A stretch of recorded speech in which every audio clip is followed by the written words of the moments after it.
आचार्य मध्यमाम् अस्मदाचार्यपर्यन्तां वन्दे गुरुपरम्परां नाहं कर्ता हरिः कर्ता त्वत्पूजा कर्मचाचरं यद्यत् कर्म करोमि तत्तदखिलं शम्भो तवाराधनम्। ओम नमो भगवते शिवानंदाय, ओम नमो भगवते चिदानंदाय, ओम नमो भगवते कृष्णानंदाय। वो पवित्र वातावरण अंदर दिव्य जीवन संघ वडोदरा शाखा ना પારસ મહોત્સવ એટલે કે પ્લેટિનમ જ્યુબિલી અંતર્ગત દર રવિવારે આપણે જે સત્સંગ કરીએ છીએ એનું આ 34મું આવર્તન છે અને એક આનંદનો વિષય છે કે દિવ્ય જીવન સંઘ ડિવાઇન લાઈફ સોસાયટી સાથે સાથે સમાજ સેવા, શિક્ષણ સેવા અને અધ્યાત્મને સમર્પિત એવા પરિવારમાં આ સત્સંગનું આયોજન થઈ રહ્યું છે। ભાઈ શ્રી વિશ્વજીતભાઈ ને વિશ્વરાજભાઈ ચુડાસમા એ આપણા નિયમિત સાધક છે। એમણે સમગ્ર પરિવારનો પરિચય આપ્યો। એમના પિતાશ્રી અને માતૃશ્રીનું અહીં આગળ ચિત્ર પણ છે અને તેમને શ્રદ્ધાંજલિ આપવાના ભાવથી આ કાર્યક્રમ કરેલો છે। તેમના વિશે જીવન વિશે પણ ખૂબ સુંદર વાતો કરી અને તેઓ પોતે પણ શિક્ષણ અને સમાજ સેવાને સમર્પિત છે। ખાસ કરીને સ્વતંત્ર સેનાની તરીકે વાત કરી તો એ પણ બહુ મહત્વની વાત છે કે સ્વતંત્રતા કે ફ્રીડમ એ માનવ માત્રની એક આંતરિક અને અંતરતમ ઈચ્છા છે અને અંતરનું સ્વાતંત્ર્ય પ્રાપ્ત થાય એના માટે બાહ્ય સ્વાતંત્ર્ય પણ ખૂબ મહત્વનું છે અને એટલા માટે જ પૂજ્યપાદ સ્વામી સચ્ચિદાનંદ મહારાજ એમના પુસ્તકમાં કહેલું છે કે પોલિટિકલ ફ્રીડમ જેને આપણે કહીએ કે બાહ્ય જગતની અંદર આપણને સ્વાતંત્ર્ય પ્રાપ્ત થાય એ આંતરિક જગતની અંદર સ્વાતંત્ર્ય પ્રાપ્ત કરવા માટેની પૂર્વ ભૂમિકા છે પણ એટલું પર્યાપ્ત નથી। બાહ્ય જગતમાં આપણને સ્વાતંત્ર્ય પ્રાપ્ત થાય એની સાથે સાથે આપણે આપણા આંતર જગતમાં પ્રવેશ કરીએ। મન, બુદ્ધિ, ચિત્ત, અહંકાર, શરીર સાથેના તાદાત્મ્યથી જે આપણે એક પ્રકારના બંધન કે એક પ્રકારની પરિચ્છિન્નતા અનુભવ કરીએ છીએ અને આપણા અસીમ વિરાટ સચ્ચિદાનંદ સ્વરૂપને જાણતા નથી તો એની પ્રાપ્તિને માટે પણ આપણે અંતર્મુખ થવું જોઈએ અને એ દ્રષ્ટિએ સ્વતંત્રતા કે આપણા સર્વનો આપણે કહીએ છીએ કે જન્મસિદ્ધ હક્ક છે તો બરાબર છે પણ આંતરિક સ્વતંત્રતા પ્રાપ્ત થાય અને મનુષ્ય એના જીવનની અંતિમ મુક્તિ પ્રાપ્ત કરી શકે જેને અલગ અલગ નામથી આપણે ઓળખીએ છીએ એ મનુષ્યના જીવનનો અંતિમ ધ્યેય છે। તો સરસ મજાનો પરિવાર બધી ખૂબ વિસ્તૃત એમણે વાત કરી। તો એમના જે પિતૃઓ છે એ પિતૃલોક અને એનાથી ઉચ્ચ લોકમાં અત્યારે વિરાજમાન હશે તેમની પરમ સુખાકારી માટે ભગવાનને પ્રાર્થના કરીએ અને ઉપસ્થિત સૌ જ ભક્તવૃંદ છે તે સૌના કલ્યાણને માટે પણ આપણે પરમાત્માને પ્રાર્થના કરીએ। એક સંક્ષિપ્તમાં આપણે કંઈ વાત કરીએ પહેલાં ભગવાનનું એક નાનું સ્મરણ કરી લઈએ અને પછી આપણે સંક્ષિપ્તમાં કંઈ વાત કરીએ। શ્રીમન્નારાયણ નારાયણ નારાયણ શ્રીમન્નારાયણ નારાયણ નારાયણ લક્ષ્મી નારાયણ નારાયણ નારાયણ લક્ષ્મી નારાયણ નારાયણ નારાયણ બદ્રી નારાયણ નારાયણ નારાયણ બદ્રી નારાયણ નારાયણ નારાયણ સત્ય નારાયણ નારાયણ નારાયણ સત્ય નારાયણ નારાયણ નારાયણ સૂર્ય નારાયણ નારાયણ નારાયણ સૂર્ય નારાયણ નારાયણ નારાયણ સ્વામી નારાયણ નારાયણ નારાયણ સ્વામી નારાયણ નારાયણ નારાયણ હરિઓમ નારાયણ નારાયણ નારાયણ હરિઓમ નારાયણ નારાયણ નારાયણ ભજમન નારાયણ નારાયણ નારાયણ ભજમન નારાયણ નારાયણ નારાયણ માતા નારાયણ નારાયણ નારાયણ માતા નારાયણ નારાયણ નારાયણ પિતા નારાયણ નારાયણ નારાયણ પિતા નારાયણ નારાયણ નારાયણ ગુરુ નારાયણ નારાયણ નારાયણ ગુરુ નારાયણ નારાયણ નારાયણ સર્વમ નારાયણ નારાયણ નારાયણ સર્વમ નારાયણ નારાયણ નારાયણ શ્રીમન્નારાયણ નારાયણ નારાયણ શ્રીમન્નારાયણ નારાયણ નારાયણ।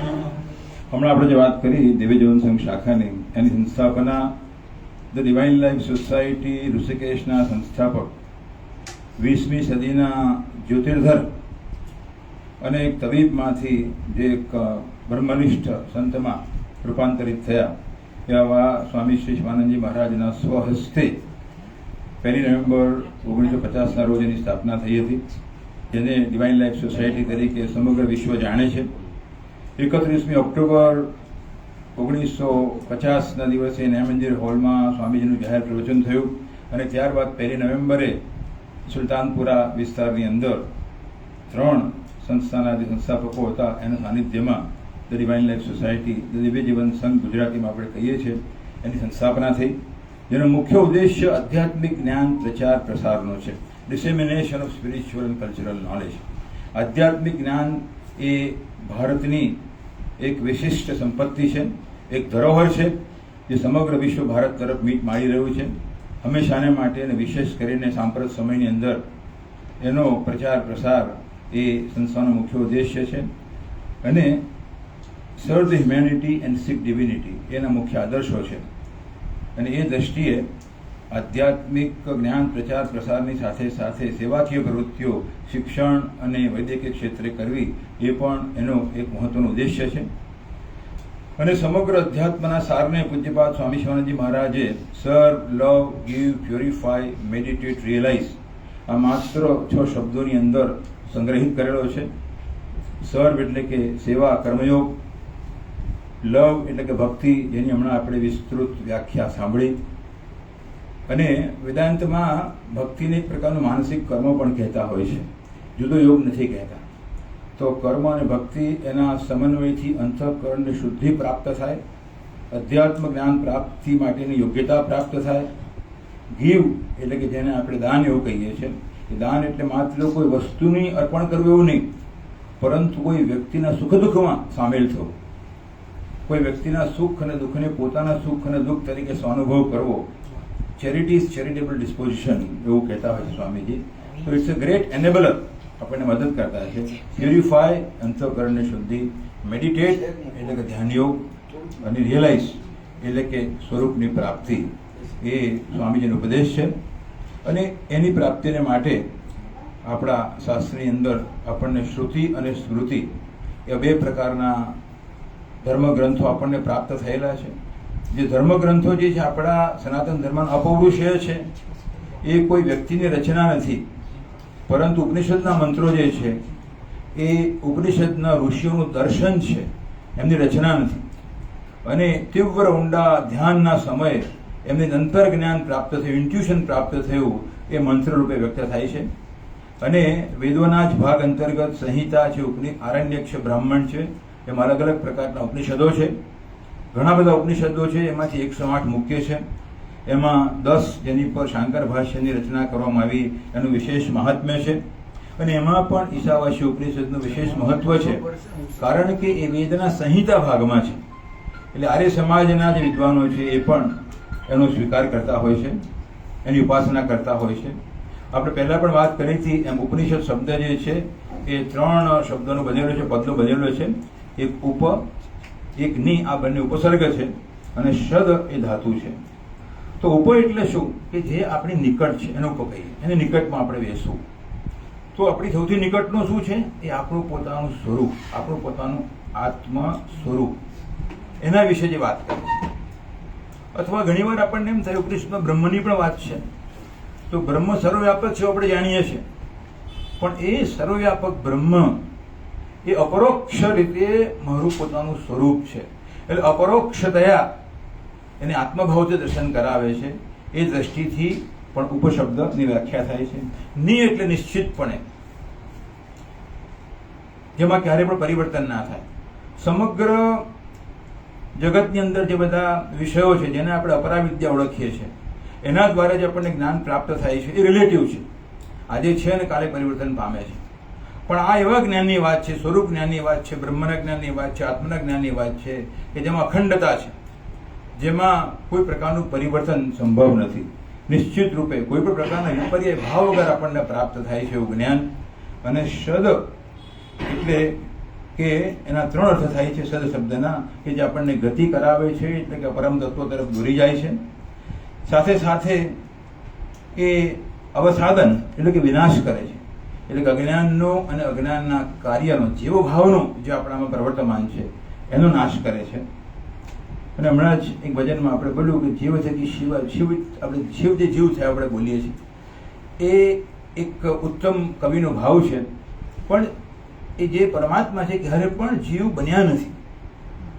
અને આ જ્યારે આપણે આપણી જાતને જીવ તરીકે સમજીએ છીએ જાણીએ ત્યારે પણ વાસ્તવમાં આપણે શિવ જ છીએ. પરંતુ અજ્ઞાનગ્રસ્ત અવસ્થામાં અજ્ઞાનથી પ્રભાવિત થવાને કારણે આ શરીરની અંદર મન બુદ્ધિ અહંકારની અંદર જે પરમાત્મા સમાહિત થયેલા છે એ જાણે કે જીવ બની ગયા છે. એ વાસ્તવમાં જીવ નથી. અને જો વાસ્તવમાં જીવ હોત તો જીવ બ્રહ્મનો એકે ક્યારે પણ શક્ય ન બન્યું હોત. પરંતુ માત્ર અજ્ઞાનનું અંતર છે. એ છે શિવ જ. અખિલ બ્રહ્માંડમાં એકતું શ્રીહરિ જે વાત કરી એ શિવ ક્યારે પણ વિચલિત થયા નથી. એમાં પરિવર્તન થયું નથી. પણ જગત રૂપે એનો વિલાસ થયો છે અને જીવ રૂપે જાણે કે એનો ભોગ કરે છે. તો જેને આપણે જીવ જાણીએ છીએ એ શરીર મનની ઉપાધિ સાથેના તાદાત્મ્યને કારણે પણ વાસ્તવિક રૂપે જીવ છે. અને એ જ બ્રહ્મ સ્વરૂપ છે. બ્રહ્માત્મૈક્યનું જ્ઞાન એ આપણને નિશ્ચિત રૂપે આ પરમાત્મા આપે છે. અને એક અર્થ છે કે નાશ થવો એટલે કે શોક અને મોહ જે છે એ નાશ થાય છે. તો તમામ જે ઉપનિષદો છે એ આપણને એકમ એવ અદ્વિતીયમ બ્રહ્મ, જગતમાં જે કંઈ વિદ્યમાન છે, જગતમાં જે કંઈ અસ્તિત્વ ધરાવે છે, સત એટલે કે અસ્તિત્વ ધરાવવું એ કેવળ પરિબ્રહ્મને આધારે જ છે.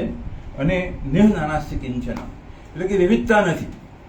એકમાત્ર સત્ય વિરસી રહ્યું છે જે હમણાં આપણે અખિલ બ્રહ્માંડમાં એકતું શ્રી ભજન દ્વારા શ્રવણ કર્યું. એ જ પરબ્રહ્મનો વિલાસ છે. એ જ એની વિભૂતિઓ છે. અને વિભૂતિઓ દ્વારા એના અધિષ્ઠાન રૂપે એકમ અદ્વિતીય બ્રહ્મ એનો આપણે સ્વાનુભવ કરવો એ જ ઉપનિષદનો સારાંશ છે. કોઈ પણ ઉપનિષદનું નાનું ચિંતન કરીએ પહેલા આપણે એનો શાંતિ મંત્ર બોલતા હોઈએ છીએ. એનો ખાલી આપણે એક પાઠ કરી લઈએ. પૂર્ણમ અદહ પૂર્ણમ ઇદમ પૂર્ણાત પૂર્ણમુદચ્યતે પૂર્ણસ્ય પૂર્ણમાદાય પૂર્ણમ એવ અવશિષ્યતે. આપણે અત્યારનો અર્થ કરતા નથી કારણ કે ઉપનિષદનો પહેલો મંત્ર જે છે એમાં એનો સમાવેશ થયેલો છે. અને ઈશાવાસ્ય ઉપનિષદ જેને આપણે કહીએ છીએ એના પહેલા શબ્દો જે છે આ વાસ્ય એની ઉપરથી જ એનું નામ છે. સ્વામી શિવાનંદ મહારાજ એવું કહે છે કે પહેલું પદ છે એની ઉપર પણ જો આપણે ચિંતન કરીએ તો આપણને આત્મજ્ઞાન કે બ્રહ્મ જ્ઞાન પ્રાપ્ત થાય. એ ઉપનિષદના ધ્યાન પૈકીની એક પદ્ધતિ છે. તો પહેલો મંત્ર છે એનું એક સંક્ષિપ્તમાં પહેલા જ પદનું આપણે કંઈક અર્થઘટન કરીશું. ઓમ ઈશાવાસ્યમ ઇદમ સર્વમ યત કિંચિત જગત્યામ જગત કેન ત્યક્તેન ભુંજિતા મા વૃદઃ કશ્ય વિદ્ધનમ. એટલે કે પૃથ્વીમાં જે કંઈ પરિવર્તનશીલ જગતનો અર્થ એ થાય કે જે પરિવર્તનશીલ છે which is subject to transformation, subject to change, જળ અને ચેતન જે છે તેને ઈશ્વર વડે વ્યાપ્ત કરવું જોઈએ. અને એ ત્યાગથી આ જ્ઞાનનું પાલન કર, કોઈના પણ ધનની આકાંક્ષા ના કર. આપણે માત્ર બે જ પદ વિશે સંક્ષિપ્તમાં ચિંતન કરીએ. ઈશાવાસ્યમ ઇદમ સર્વમ, સમગ્ર જગતને ઈશ વડે, પરમાત્મા વડે, ઈશ્વર વડે આચ્છાદિત કરવું. તો ઈશા લખેલું છે, ઈશાવાસ્યમ ઇદમ સર્વમ. તો ઈશા શબ્દ શું છે? તો ઈશા શબ્દ જે છે એ ઈટ નામની ધાતુ ઉપરથી આવે છે અને તૃતીય પુરુષનું એક વચન છે. એટલે કે જેનો સ્વભાવ શાસન કરવાનો છે એને આપણે ઈશ કહીએ. આ સમગ્ર સૃષ્ટિ એક અદ્ભુત સૃષ્ટિની રચના પરમાત્માએ કરી અને એનું શાસન કરી રહ્યા છે સમષ્ટિના સ્તરે અને વસ્તીના સ્તરે. આટલું મોટું બ્રહ્માંડ છે અને આટલું નિયમિત રીતે સુંદર રીતે એનું સંકલન થઈ રહ્યું છે, એનું વ્યવસ્થાપન થઈ રહ્યું છે. તો ઓર્ડરિંગ યુનિવર્સ ઇઝ ધ ઈશ્વર ઇટસેલ્ફ એવું કહેવાતું હોય છે. અને એવી રીતે વસ્તીના સ્તરે પણ આપણે વિચાર કરીએ તો કેટલી અદ્ભુત સંરચના છે આ શરીરની. કેટલા બધા કોષ છે, એમાં કેટલા બધા જેને આપણે ડીએનએ, આરએનએ વગેરે ન્યુક્લિક એસિડ્સ કહીએ છીએ એ દરેકે દરેક કોષમાં છે. દરેક કોષમાં આપણું જીનોમ છે. અને કેટલું અદ્ભુત સંયોજન છે કે વૈજ્ઞાનિકો એનો કોઈ તાગ પામી શક્યા નથી. અને જેટલા પણ સૂક્ષ્મ સ્તરે આપણે જઈએ છીએ એટલી વધારે ને વધારે સૂક્ષ્મતા અથવા આપણા અજ્ઞાનના ક્ષેત્રો ઉજાગર થતા જાય છે. તો એ પરમાત્મા જે છે, જે બ્રહ્મ જે છે એ આ જગતનું ઈશ એટલે કે શાસન કરે છે. તો શાસનને કઈ રીતે શાસન કરે છે? જગતનું અને જીવનું બંનેનું. તો ભગવાનની બે અભિવ્યક્તિ છે. એક જેને આપણે નામ રૂપાત્મક જગત કહીએ છીએ, જે પંચ મહાભૂતોનું બનેલું છે, એ જગત. તો એ જગતના તમામ પદાર્થો પણ આવી જાય, અને આપણે વ્યષ્ટિ તરીકે, હું તરીકે જેને જાણીએ છીએ એવું શરીર, મન, બુદ્ધિ, ચિત્ત અને અહંકાર, આખું સૂક્ષ્મ શરીર, આ બધું જગત અંતર્ગત આવે. એ જગત અને એનો ઉપભોક્તા એ જીવ, એ બંનેનું શાસન કરે. તો કેવી રીતે શાસન કરે? આપણે અત્યારે બધા મિલિટરી વોરફેર્સ ને બધી વાત કરતા હોઈએ તો અલગ અલગ પ્રકારના આયુધો ને બધું આપણી પાસે હોય, અને આપણે જાણે કે બીજા કોઈ રાષ્ટ્ર ઉપર એ શાસન કરી શકે એવી સ્થિતિ હોય, તો શું પરમાત્મા એવા કોઈ આયુધો કે એવી કોઈ વસ્તુઓ લઈ અને આ લોકથી પર કોઈ જગ્યાએ શાસન કરે છે? એવું સંભવ થઈ શકે? In billions flora and fauna હોય તો શાસન કેવી રીતે કરી શકે? એ શાસન માત્ર એક જ રીતે કરી શકે કે એ વ્યક્ત થયેલી તમામ વિભૂતિઓ, વ્યક્ત થયેલા તમામ જીવોના આત્મા રૂપે હોય. એ પરમાત્મા ઈશ, એ સમગ્ર જગતના ઈશા એટલે કે શાસક એ દ્રષ્ટિએ છે કે એના આત્મ સ્વરૂપે છે, એ પ્રત્યેક આત્મા છે. કે દરેકે દરેક વસ્તુ જગતની જે છે એને આપણે જોઈએ તો એના અધિષ્ઠાન રૂપે સચ્ચિત અને આનંદ પરમાત્મા રહેલા છે, અને જેને જીવ રૂપે આપણે જાણીએ છીએ એના પણ અધિષ્ઠાન રૂપે સચ્ચિત અને આનંદ પરમાત્મા છે. એટલે કે સચ્ચિત અને આનંદ રૂપે પરમાત્માનું સમગ્ર જગતમાં આપણે દર્શન કરવું, એ જ ભગવાનને આપણે ઈશા તરીકે આપણે ઓળખીએ. તો આ દ્રષ્ટિએ આપણે જે વાત કરી, બીજી રીતે આપણે સમજીએ તો એક રજ્જુ હોય ને એમાં આપણને સર્પનો અનુભવ થાય. તો સર્પ તો કાલ્પનિક છે, વાસ્તવિક છે નહીં, એનું અધિષ્ઠાન તો રજ્જુ છે. તો જ્યાં જ્યાં પણ આપણે સર્પ, ભગવાન શાસ્ત્રો તો એમ કહે છે કે સમગ્ર જગત એક સર્પની સમાન આપણને ભાસે છે, વાસ્તવિક અસ્તિત્વ છે જ નહીં. તો એ સર્પની અંદર આપણે રજ્જુનું દર્શન કરવું. આપણે કોઈ ઉભા હોય મિરરની સામે અને મિરરમાં આપણું પ્રતિબિંબ એવી જ દેખાતું હોય, તો આપણે જેમ હલનચલન કરીએ પ્રતિબિંબ હલનચલન કરે. પ્રતિબિંબની કોઈ સ્વતંત્ર સત્તા નથી. જેમ આપણું હલનચલન થાય એમ પ્રતિબિંબ પણ હલનચલન કરે. તો એ બિંબ તરીકે પ્રતિબિંબનું શાસન કરે છે, અધરવાઇઝ શક્ય નથી. તો એ દ્રષ્ટિએ તમામ સમગ્ર જગતના અધિષ્ઠાતા રૂપે, અધિષ્ઠાન રૂપે પરમાત્માનું દર્શન કરવું, એ જ ઈશાવાસ્યમ ઇદમ સર્વમ યત્ કિંચિત જગત્યામ જગત, એનો અર્થ થાય છે. બીજી રીતે કોઈ ભૌતિક રીતે આપણે આચ્છાદન કરીએ એવો અનર્થ થતો નથી. તો આમ સમગ્ર જગતની અંદર જે કંઈ નામ રૂપે આપણે જોઈએ, આપણે એક ખાલી બે નાના શ્લોક છે ખાલી કહું, જે સમજવાથી આપણે ખૂબ સમજણ પ્રાપ્ત થશે. એક છે કે અસ્થિભાતિ પ્રિયમ રૂપમ નામ ચેતી અંશ પંચકમ આદ્યત્રયમ બ્રહ્મરૂપમ જગત રૂપમ તથો ઇદમ. આદ્રપ્રદેશ યોગનો શ્લોક છે કે સમગ્ર જગતની અંદર જે કંઈ પદાર્થો છે, ચર અને અચર, એના 5 અંશો છે. એક છે સત, એક છે ચિત્ત, એક છે આનંદ, અને બીજું છે નામ અને રૂપ. તો નામને આધારે, રૂપને આધારે, ક્રિયાના આધારે, ગુણના આકારે આપણને વિવિધતા દેખાય છે. પણ આપણે નામ, રૂપ, ગુણ, ક્રિયા આ બધી વસ્તુઓને બાદ કરીએ તો સચ્ચિત આનંદ રૂપે પરમાત્મા એ જગતના દરેકે દરેક પદાર્થમાં આપણને દર્શન થાય, આ જગતના સ્તરે. અને એવી રીતે વ્યષ્ટિના સ્તરે આપણા પોતાના અંતર્મુખ થઈને જોઈએ તો અદ્વૈત મકરંદમાં કહ્યું છે કે અહમ અસ્મિ સદાભામી કદાચિન અહમ અપ્રિય. એટલે કે પ્રતિફળ આપણો અનુભવ છે કે હું છું, કોઈને પણ પોતાના અસ્તિત્વનો અભાવ વર્તાતો નથી. એટલે કે અહમ અસ્મિ, હું છું, સદાભામી, હું મારી જાતને વ્યક્ત કરું છું, અનુભૂત કરું છું, અને કદા પણ મારી જાતને અપ્રિય નથી. જગતની જે પણ વસ્તુ આપણને પ્રિય છે એટલા માટે પ્રિય છે કે મારા પોતાના સ્વરૂપ તરફ લઈ જાય છે. મારું સૌથી વધારે પ્રિય એ મારું પોતાનું આત્મ સ્વરૂપ છે, અને એને પ્રિય કરનારી વસ્તુ બહારની મને પ્રિય લાગે છે. તો વ્યક્તિના સ્તરે પણ એ અહમ અસ્મિ સદાભામી કદાચિન અહમ પ્રિય, એટલે કે હું સચ્ચિદાનંદ છું. તો આમ નામ રૂપાત્મક જગતની અંદર અને શરીર, મન, બુદ્ધિ, અહંકારની ઉપાધિ ધારણ કરનાર પરમાત્મા, એની પાછળ સચ્ચિદાનંદ રૂપે ભગવાનનું દર્શન કરવું. અને ભગવાન એવું કહે છે ઉપનિષદો કે આ સૃષ્ટિની રચના કરી અને પછી એમાં જીવ તરીકે પ્રવેશ કર્યો. તો આ કોઈ એવી વાત નથી કે કોઈ વસ્તુ આપણે બનાવી, ઘર આપણું બનાવીને પછી આપણે પ્રવેશ કરીએ. કારણ કે કોઈ ઘડો હોય તો આકાશે ઘડામાં પ્રવેશ કર્યો આપણે કહીએ તો એનો અર્થ એવો નથી કે પહેલા ઘડો થયો અને પછી આકાશ અંદર આવ્યું. આકાશ તો હોય તો જ ઘડો થઈ શકે. એવી રીતે આ પરમાત્મા સર્વત્ર સર્વવ્યાપક છે, સર્વદા છે, અને એને જ જાણે કે પોતાની માયા પ્રકૃતિના આધારે આ જગતની રચના કરી, જગત અને જીવ રૂપે, અને પછી એ ઉપાધિમાં સમાવિષ્ટ થઈ ગયા, અને ઉપાધિની સાથે જાણે કે તાદાત્મ્ય કરીને જીવ રૂપે વર્તે છે. પણ જે જીવ રૂપે વર્તે છે એ ભગવાનનું કાર્ય નથી. જગત ભગવાનનું કાર્ય ચોક્કસ છે, પણ જીવ ભગવાનનું કાર્ય નથી. એ જીવ એ સ્વયં બ્રહ્મ છે, અને એટલા માટે એનું પારમાર્થિક સ્વરૂપે બ્રહ્મ સ્વરૂપે દર્શન કરવું એ જ ઉપનિષદોનો સાર છે, એ જ આપણા ધર્મગ્રંથોનો સાર છે. એ એકત્વનું દર્શન કરવું. જગતમાં ઘણી બધી એકતાની વાત થાય છે, પણ માત્ર ને માત્ર યુનિટી ઓફ સેલ્ફના આધારે જ એકતા સંભવિત છે. એ આપણા શાસ્ત્રનું દર્શન છે, અને એ દર્શનને આપણે બધા સમજી શકીએ, આપણે બધા આપણા જીવનમાં વિનિયોગ કરી શકીએ એવી શૈલીમાં મહાપુરુષો અને ગુરુ આપણને દર્શન કરાવે છે.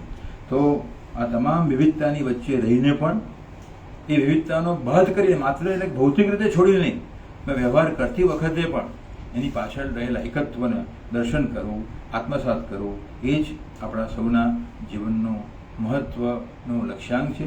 એ જ મહાપુરુષોનો સંદેશ છે. એ એકત્વનો ભાવ આપણા જીવનમાં સાકાર થાય એને માટે આપણે પરમાત્માની ઈશની કૃપા, ગુરુદેવની કૃપાનો આવિર્ભાવ થાય એને અંતઃકરણપૂર્વક આપણે પ્રાર્થના કરીએ. ઓમ ત્ર્યંબકં યજામહે સુગંધિં પુષ્ટિવર્ધનં ઉર્વારુકમિવ